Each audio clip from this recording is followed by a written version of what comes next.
Bonjour à toutes et à tous mes petits bandits et bienvenue, bon retour sur la chaîne des aventures de Nico. Ça me fait extrêmement plaisir de vous retrouver pour une 11e et avant-dernière vidéo de ces aventures de Nico au Vietnam. Déjà il en restera plus qu'une à Hanoï et après on peut switcher sur le Japon. Mais bon, profitons en attendant de cette dernière ligne droite ici au Vietnam. Et aujourd'hui je vous emmène découvrir Sapa. Donc après avoir découvert la baie d'Along terrestre et la baie d'Along maritime, on a passé une journée dans les transports malheureusement. C'est comme ça parfois au Vietnam parce que les distances sont super longues. Et en fait on a pris un bus de la baie d'Along jusqu'à Hanoï. Et après on a repris un bus de nuit, enfin c'était plutôt un bus de soirée jusque Sapa. On est donc arrivé très tard. Et donc j'ai pas filmé ce jour-là. Mais pour en revenir à ces bus, c'est vraiment le bon plan parce qu'ils sont super bien équipés, on est bien installé. C'est des longues couchettes comme ça. Vous pouvez vous relaxer, c'est vraiment top. Et ça vous permet parfois de gagner une nuit dans un hôtel, tout simplement parce qu'il y a des bus de nuit aussi au Vietnam, qui est un grand pays. Et ça permet donc de parcourir de longues distances et éviter de prendre l'avion. Et voilà, donc c'était vraiment sympa cette petite expérience. Et donc on est arrivé très tard à l'hôtel, on n'a pas pu profiter de Sapa la première journée. On s'est installé, en fait c'était un homestay qui était localisé pas à Sapa même, mais dans des petits villages à côté. C'était le haut homestay, on n'a même pas payé très cher, 37 € pour 2 nuits je crois. C'était pas le grand luxe, j'ai d'ailleurs même pas filmé à l'intérieur, désolé. Mais par contre l'accueil il était fantastique, c'était vraiment une dame charmante et vous verrez après. Elle nous a invités à manger et tout ça, c'est mon petit coup de cœur, j'oublierai jamais. Mais donc on s'est reposé.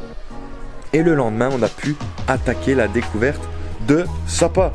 Et en fait, Sapa, c'est une ville que j'avais longtemps hésité à mettre à mon programme, tout simplement parce qu'il y a des gens qui disaient « Ouais, c'est pas terrible, Sapa, nanani, nanana ». Et aussi parce que c'était très loin au niveau du programme, on perdait du temps, on a perdu une journée dans les transports. Et le climat y est très capricieux parce que c'est vraiment dans les montagnes. On est parfois à plus de 2000 mètres, donc c'est un peu spécial. Mais par contre, qu'est-ce que c'est joli, je comprends pas les gens. D'ailleurs, je comprends pas les gens. Mais vous allez voir, moi j'ai passé vraiment 2 jours magnifiques. Et en fait, Sapa, la ville en tant que telle, c'est vrai que c'est pas très joli. C'est une ville champignon qui se construit au fur et à mesure avec la venue des touristes. Il y a beaucoup de bars, beaucoup de restaurants. C'est très touristique, c'est pas vraiment top. Mais le but, c'est d'aller justement dans les petits villages à côté comme on l'a fait. Et là, vous allez découvrir vraiment des choses exceptionnelles. Premièrement, c'est des décors montagneux qui sont vraiment magnifiques. Il y a des rizières, il y a une vie vraiment locale, authentique. Il y a des petits animaux partout. Vous savez que j'adore les animaux. Et vraiment, c'est des paysages de rêve. C'est pas vraiment... comment dire, il n'y a pas plein de choses à faire, mais c'est vraiment profiter des décors, profiter du paysage et profiter de la vie là-bas, tout simplement. Et aussi, c'est un endroit où on retrouve énormément d'ethnies vietnamiennes, comme je le disais. Au Vietnam, il y a plus de 50 ethnies différentes et à Sapa, il y en a énormément. Je pense notamment aux Hmong, aux Giai, aux Dao, aux Thaï, etc. Donc c'est vraiment pouvoir aussi rencontrer une culture différente et c'est super intéressant. Donc après un petit réveil en douceur du côté de notre homestay, on a profité d'abord avec les petits chiens parce qu'il y avait des petits chiens chez eux, ils étaient trop mignons, ils étaient là, ils gambadaient, c'était vraiment un petit chéri, je voulais les reprendre en Belgique d'ailleurs. Mais bon, attends, j'ai pas pu, mais j'espère qu'ils vont bien. Et donc on s'est mis à découvrir tout d'abord simplement les alentours du côté de notre homestay. En fait, il y a plein de petits villages, il y a Lao Chai, il y a Tavan, qui sont des petits villages dans les montagnes qui sont vraiment magnifiques. Et on s'est baladé, on a fait des petites randonnées. Mais tout ça, je vous laisse profiter. Donc bien sûr, n'oubliez pas de liker, commenter, partager. Ça me fait toujours plaisir. Et c'est parti pour la découverte de Sapa.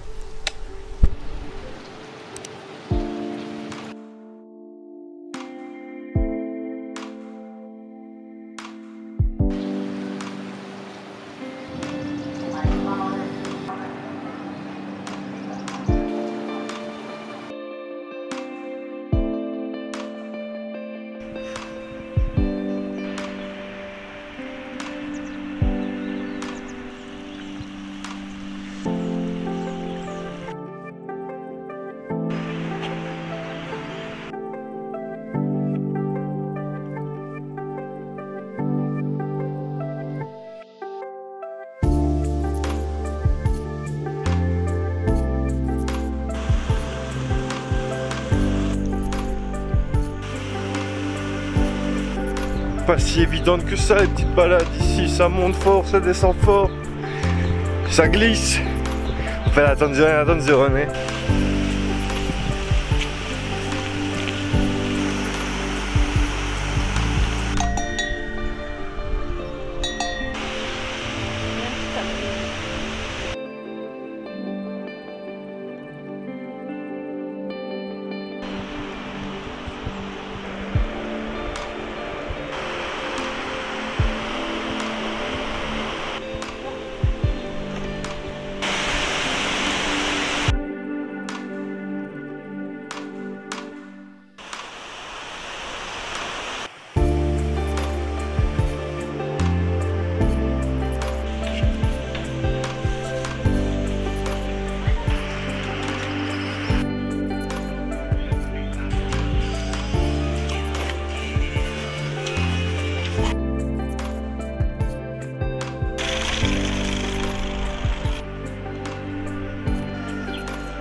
Bon, on se dirigeait vers Tavannes et on a décidé de s'arrêter dans un petit restaurant pour reprendre des forces. J'ai pris un petit feu encore au bœuf, des forces pour affronter le reste de la randonnée du jour. Il y a beaucoup à parcourir quand même, beaucoup de choses à voir. Pour l'instant, je suis agréablement surpris par Sapa, c'est très calme, très posé et très beau.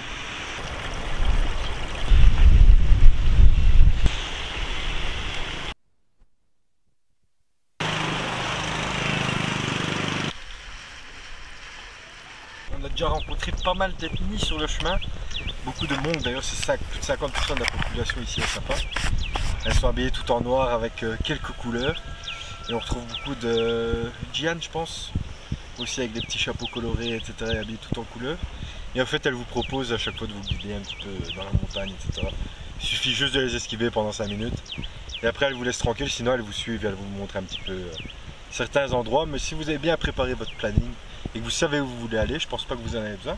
Et là on profite des paysages, on dirait vraiment la Suisse asiatique.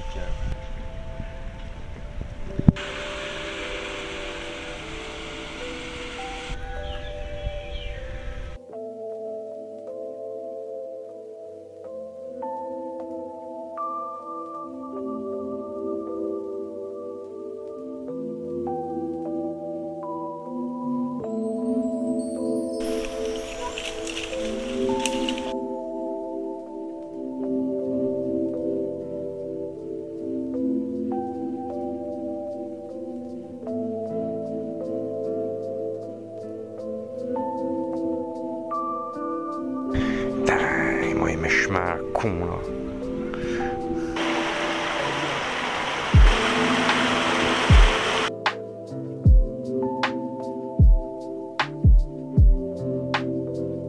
C'est avec mon petit bâton du pèlerin, après avoir bu une petite bière, profiter des rizières du village de Tavannes, la forêt de bambou. Le soleil commence à se coucher, on va rentrer à l'hôtel, on en a pour une vingtaine de minutes.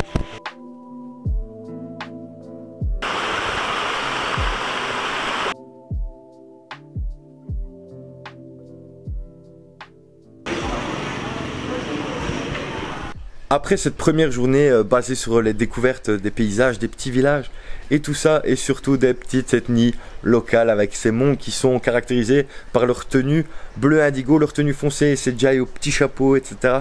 Vraiment, c'est fantastique de vivre ce genre de moment-là, de voir ces gens-là. Et tout simplement, ces décors, c'était vraiment une expérience de zinzin. Bon, on a continué notre découverte donc de Sapa. Et donc pour cette deuxième journée, j'avais loué un scooter et le but c'était encore de découvrir certaines choses, certains petits villages, certains paysages, et c'était vraiment fantastique. Et on a loué un scooter tout simplement parce que les transports à Sapa ils sont pas hyper développés, les routes elles sont super dégradées, c'est des routes de montagne, donc faites surtout très attention si vous louez un scooter. Et il n'y avait pas de pompe à essence d'ailleurs, c'était des petits marchands sur la route, ils vendaient des petites bouteilles, c'était trop marrant. Mais c'était peut-être l'une de mes meilleures idées parce qu'on a découvert des choses, des décors de fou. Et en fait on a commencé par aller découvrir le village de 4x4 qui est un petit peu un village folklorique. C'est pas vraiment un village authentique entre guillemets, c'est plus une attraction mais qui est très jolie. Et je vous laisse découvrir ça.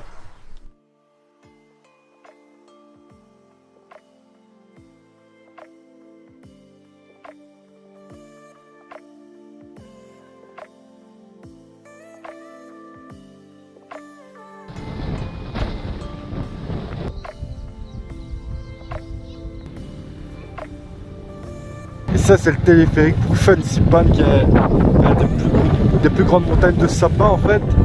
Mais bon, c'est surtout un attrape touriste. Pour les Vietnamiens, ils aiment bien faire ce petit truc, c'est un peu cher. Nous on leur a juste là des décors, c'est le principal. Allez, c'est reparti sur ces routes maudées.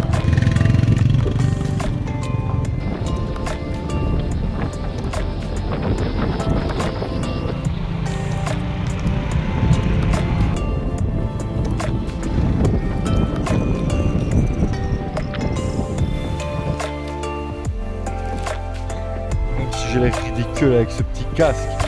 Louer le scooter, c'était peut-être la même chose. Surtout ici à Sapa, les décors sont incroyables. Comme ce petit passage là, mais regardez ces décors. Plus le temps est avec nous, mais ça c'est parfait.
la montée fut dure depuis le village de 4x4, mais c'était un très joli village, franchement. Bon, après, c'est très touristique, c'est une attraction, vraiment, c'est pas vraiment un vrai village. On retrouve quand même des vrais mongs, etc. dedans. Mais il y a beaucoup de gens, en fait, qui viennent, un petit peu comme à Kyoto ou à Séoul, se déguiser et prendre des photos dans ce cadre assez magnifique. Donc maintenant, on va reprendre le char dans ces routes tonitruantes. Et qu'est-ce qu'on va faire? On va aller voir les cascades. Il y a la Love Waterfall, cascade de l'amour, et la Silver Waterfall. Et avant de se diriger donc vers ces chutes d'eau, on en a profité pour aller voir 2-3 autres spots très intéressants. Il y a 2-3 très jolis points de vue comme on est très haut en altitude. Il y avait notamment les portes du paradis. C'est un petit peu kitsch, mais bon, vous allez voir, c'était quand même très joli. Et après donc on s'est rendu direction les chutes d'eau.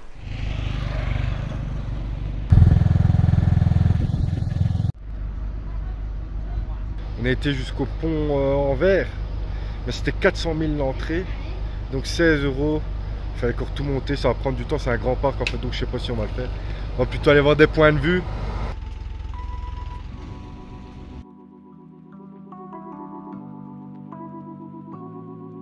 On est maintenant aux portes du paradis.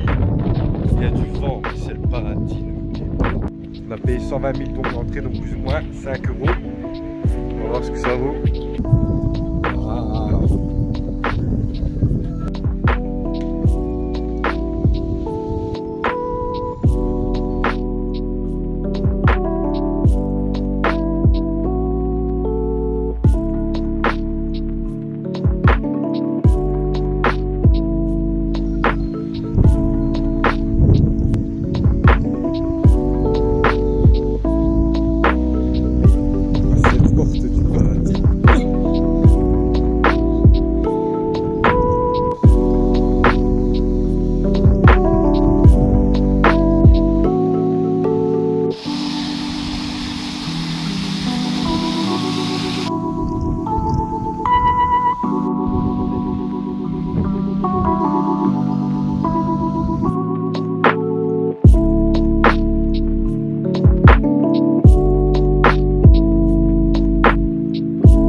Je pensais que ce serait plus facilement accessible que ça, mais par contre la balade et le parc sont très jolis, ça vaut vraiment la peine de venir.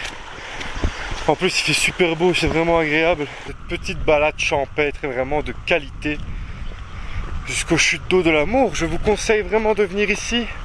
C'est préservé du tourisme de masse, il n'y a pas beaucoup de gens et le cadre est idéal. Bon, faut marcher un petit peu certes, mais bon, parfois pour avoir de belles choses il faut le mériter déjà de 1. Ensuite, donc on va retourner à notre scooter. Il y a encore la Silver Waterfall, on est passé devant le pas exceptionnel, donc on va directement aller à Sapa pour rentrer un petit peu du côté de notre hôtel, manger un petit bout et visiter un petit peu, voir ce qu'il y a à Sapa. Et c'est ainsi que se terminera tout doucement notre trip de 2 jours ici, dans cette contrée magnifique du Vietnam.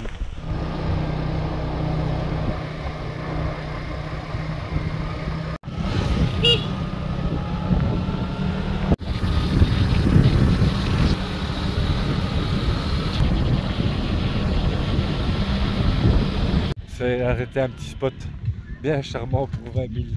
Donc 2-3 photos tip top ici sur la vallée de Sapa, 2168 mètres.